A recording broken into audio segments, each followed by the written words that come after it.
You know that belief that real hi-fi has to be huge, heavy metal cases, giant transformers, the bigger is better rule. So when you see a small battery-powered DAC, you probably think, it's a travel toy. But hang on, the Chord Hugo 2 might just flip that idea upside down. It's tiny, yes, but it uses 49,152 taps to rebuild the original analog waveform with crazy timing precision. So, can this pocket-sized DAC really sound like a full-size reference unit? That's exactly what we're going to find out today. A few things before we even get to the sound. What do I mean by taps? How is that different from sampling rate? Sampling rate is how often the music was captured. Tap count is how precisely the DAC can reconstruct the analog curve between those captured points. Next, the sheer weirdness of putting the Hugo 2 in a full-sized hi-fi rack. It just looks different. It's compact, weighs less than half a kilo, and it has a battery. To anyone new to this, it screams portable, and in traditional hi-fi, portable is usually a polite word for compromise. But what if we flip that idea on its head? What if the very things that make it portable are actually its secret weapons for performance in a home system? First off, that battery.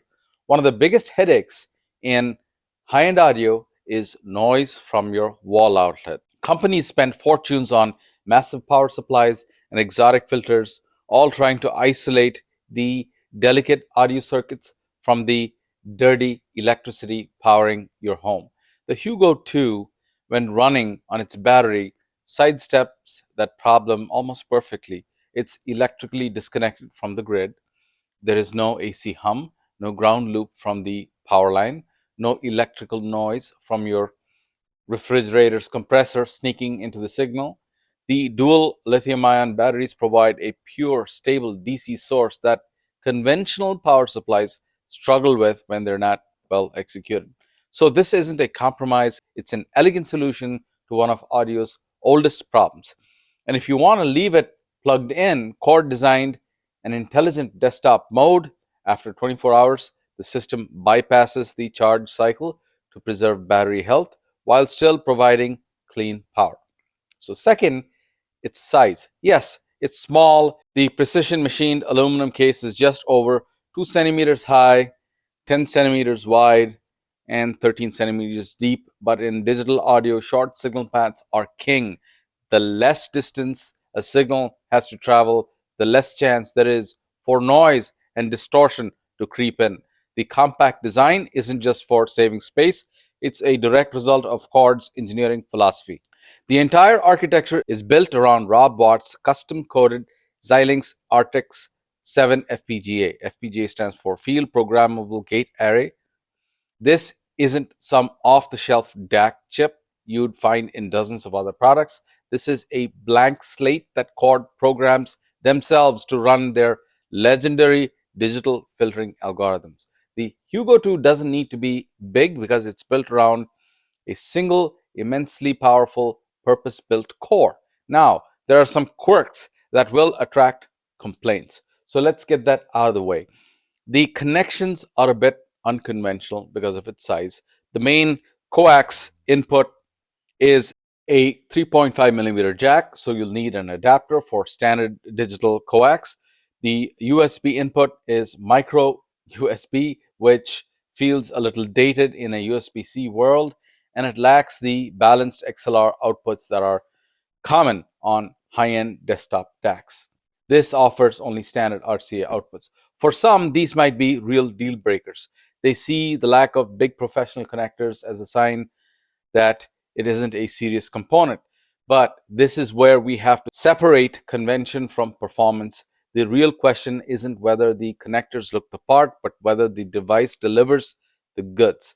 And that brings us to what it's like to actually live with. Living with the Hugo 2 is unlike using any other piece of hi-fi. It throws out the boring big box design for something far more tactile and honestly fun. The main interface is a set of 4 polycarbonate spheres that sit flush with the case. These marbles are the control center. They communicate through a language of color. The power button glows in different colors to show battery status. The input button shifts from white for USB to red for coaxial, green for optical, blue for Bluetooth. The filter and the cross feed buttons have their own color codes too. At first, it feels like you're learning a secret handshake, and you'll probably need the manual for a little bit. But after a few days, it becomes second nature. The main volume control is another large sphere that rolls smoothly and also changes color to show the output level. It's a bit eccentric, yes, but it's a surprisingly intuitive and joyful way to interact with your gear. For this review, though, we're using it as a pure DAC. That means we need to engage the line level output mode. You just press and hold the crossfeed button when you turn it on, and the output is fixed at a healthy 3 volts, bypassing the volume control entirely. This is a critical feature for any DAC in a component system, as it sends a full clean signal to your preamp and prevents any accidental volume changes that could destroy your speakers. You set it once, and the Hugo 2 becomes a dedicated conversion engine. Note again, the fixed output is at 3 volts and hotter than the 2-volt standard, and here gain matching to your preamp is key to avoid clipping and distortion. Check out my video link here for a clear, simple, but full DAC to amp matching guide. The fact that Hugo 2 comes with a remote is Chord's clear signal that this device belongs in a hi-fi rack. The remote itself is a simple, no-frills plastic handset, a funny contrast to Hugo 2's unique design, but it's incredibly practical. It lets you control inputs, filters, and even the brightness of the lights from your listening chair. This small addition transforms the Hugo 2 from a desktop gadget into a fully integrated system component. The build quality is, in a word, superb. The aircraft grade aluminum feels solid and cool to the touch. The seams are perfect, the edges are crisp. There's even a little glass window that gives you a peek at the circuitry inside, a signature Chord touch, and of course, color codes to indicate the sampling rate you're listening to. Over 10 of them, I think. So your manual will come in handy. Red for CD quality, 44.1 kilohertz, green for 96, deep purple for 192, silver for DSD, etc. It feels less like consumer electronics and more like a scientific instrument. It doesn't impress with brute force, but with precision and undeniable quality of its construction. It feels like a dense, intricate puzzle box of technology, and it's that technology that truly sets it apart. So now let's get into the heart of what makes the Hugo 2 so special. We have to talk about Rob Watt's FPGA and the mind-bending concept of the tap length filter. Most DACs often use an off-the-shelf chip from a big manufacturer like ESS or AKM. These are great chips, but they have a predefined architecture. A designer's job is mostly to implement that chip well, designing the power supply and output stage around it. Chord doesn't do that. Chord's chief, Rob Watts, abandoned off-the-shelf chips years ago, convinced that they were the bottleneck. Instead, he uses a FPGA, field programmable gate array. Think of it as a huge field of logic gates that can be programmed to do anything. It's a blank canvas. Rob Watts writes his own code from scratch to tell his powerful processor exactly how to be a digital to analog converter. This gives him total control over the most critical part, the digital filter. This brings us to that headline spec, the 49,152 tap. So we touched upon taps earlier in the video. Let's dive a little deeper, but in simple words, avoiding too much tech jargon. In simple terms, when a filter reconstructs the analog signal, It performs a complex math problem for every single data point. A tap is one of those reference points used in that calculation. The more taps a filter has, the more data it can use to figure out the exact shape of that waveform between the original digital samples. It allows for a much more accurate interpolation, a more precise game of connect the dots. To put that 49,152 number into perspective, a typical DAC chip might have a filter with a few hundred taps. The original Hugo, which was revolutionary, had around 26,000. The Hugo 2 nearly doubles that. All this processing power made possible by 45 parallel DSP cores on the FPGA is focused on one thing: timing accuracy. Rob Watts' research suggests that our ears are incredibly sensitive to the timing of transients, the initial attack of a note, the crack of a snare, the pluck of a guitar string. Our brain uses this timing information to perceive space, texture, and realism. Tiny errors in timing can make music sound flat or artificial.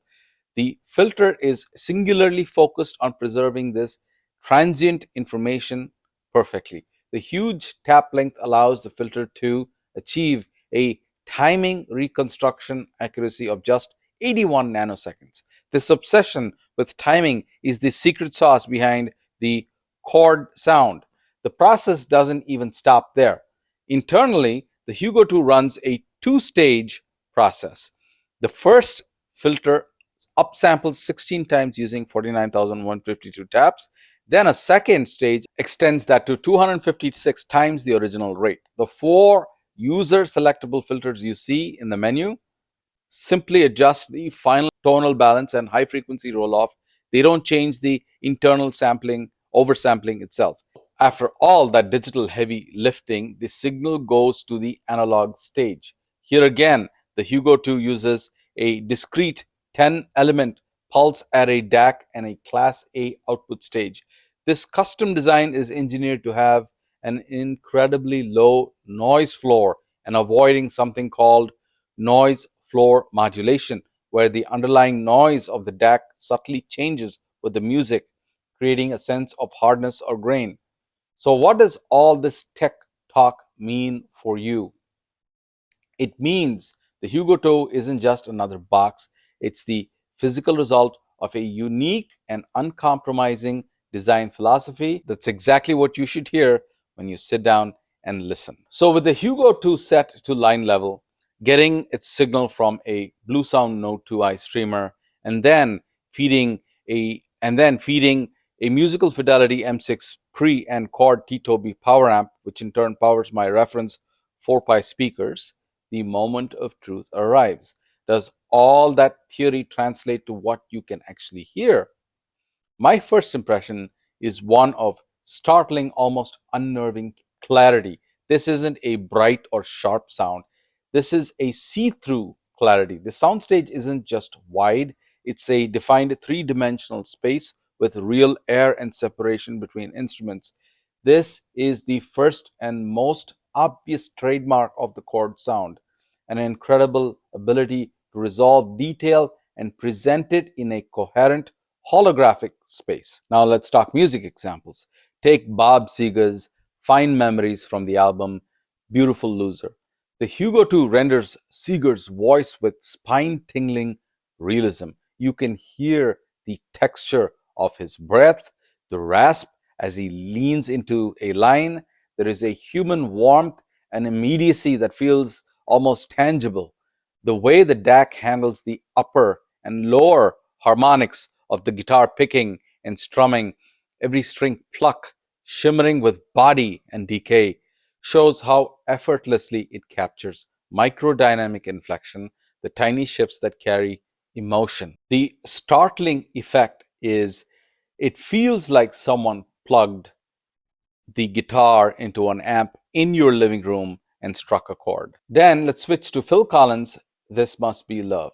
The first thing you notice is the bass drum, the kick drum. It's not just deep, it's textured and incredibly well defined. You can almost feel the skin flex The Hugo 2 doesn't just deliver bass weight, it gives you bass shape and texture. The low end control here is exceptional, tight, fast, and harmonically rich without a hint of bloat.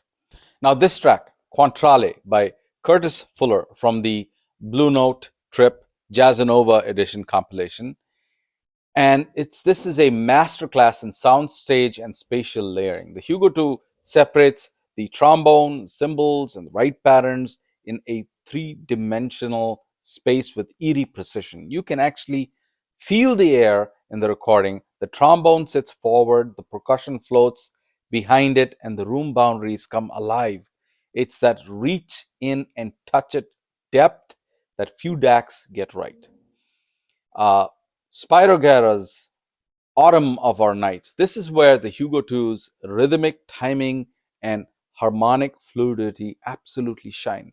The interplay of strings and percussion swirls around you with effortless flow. There is a sense of pace and propulsion that feels organic. The DAC communicates not just sound but momentum. The rhythmic syncopation is perfectly intact. It's a rare moment where a digital converter reminds you how music breathes. That's what makes the Hugo 2 so compelling. It doesn't editorialize, it just reveals the emotion, the timing, the texture, everything that makes a performance come alive. Okay, let's talk about the user selectable filters that we briefly touched upon earlier. One of the cool things about Chord's FPGA design is that it lets you choose different digital filters to tailor the sound. The Hugo 2 gives you 4 subtle but appreciable differences in a highly resolving hi-fi setup. Filter 1 is white in color. It's called incisive neutral. This is the purest, no compromise filter. It's designed for maximum transient accuracy and detail.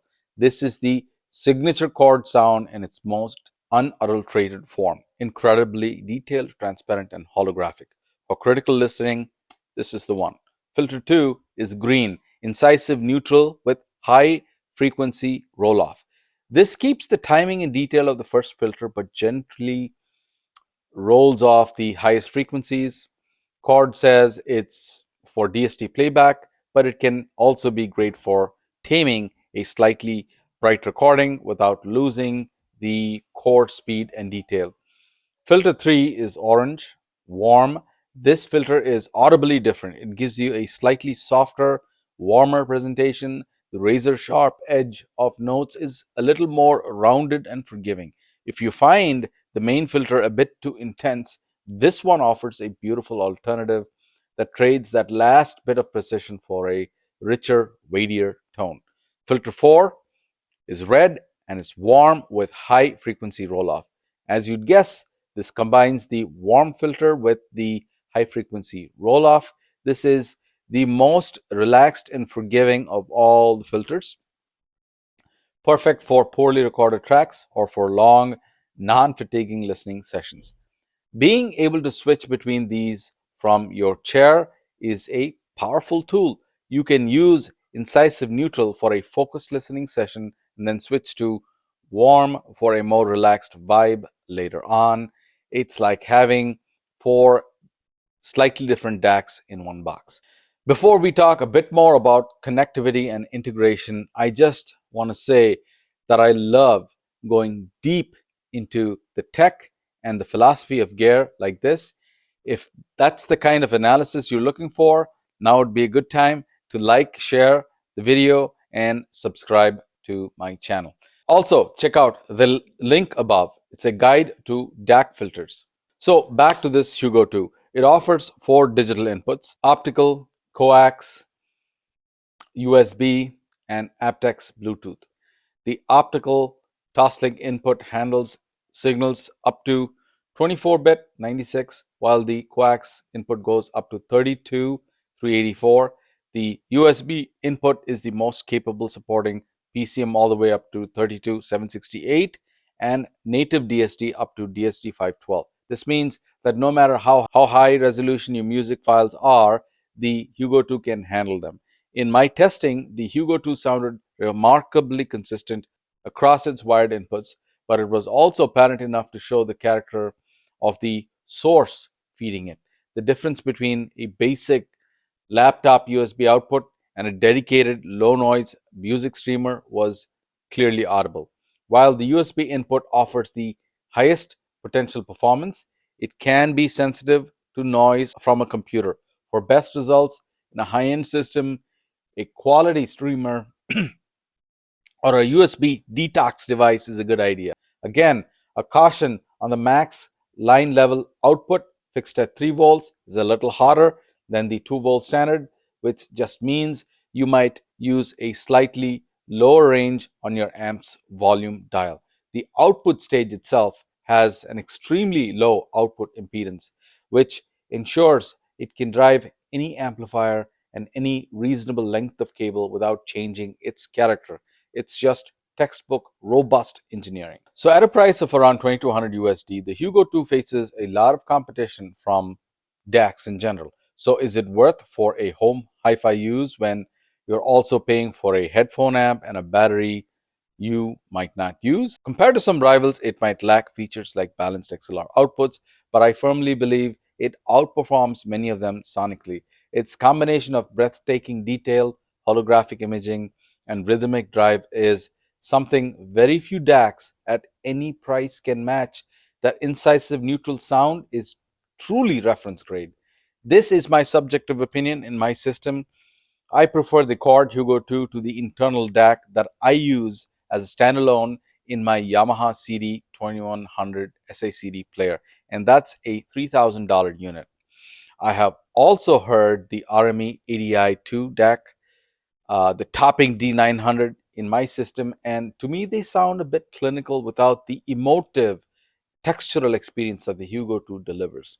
Without giving too much away, the Chord Cutest shares the tech with the Hugo 2, but you would have to watch my upcoming video on the Cutest to see which one I like better. The value proposition all depends on what you prioritize. If you value that last ounce of sonic transparency, timing, precision, but without losing out that tonal richness, the Hugo 2 delivers big time. The fact that its price includes a world class headphone amp and portability isn't a waste, it's a bonus. You're buying a reference home DAC that you can also take on vacation or use at your desk. No other DAC that sounds this good offers that kind of flexibility, in my humble opinion. Well, maybe the Mojo 2 with similar tech, lower specs, and a lower price. That's another video that you should look out for coming soon. Even after several years on the market, which is an eternity in digital audio, the Hugo 2 still is fiercely competitive. That's a statement to how right the underlying technology is. The performance it delivered on day one was so ahead of its curve that the market is still trying to play catch up. There is a reason Chord hasn't rushed to release a Hugo 3. The Hugo 2 is still a benchmark. When you consider its unique sound, impeccable build, and versatile nature, the value becomes clear. You aren't just buying a DAC, you are buying into a specific, brilliantly executed philosophy of digital audio. So let's go back to our original question. Can a compact, transportable, battery powered device really be the heart of a serious, no compromise hi fi system? The answer is a resounding, unequivocal yes. The Hugo 2 isn't just a competent DAC, it's a spectacular one. It proves that size and weight have nothing to do with state of art performance. On your screen now, you will find video cards to technical but easy to understand topics on DACs, preamps, and amplifiers, and the key things you need to know before embarking on an expensive hi fi purchase. Arm yourself with knowledge and enjoy the music. I'll see you in the next one.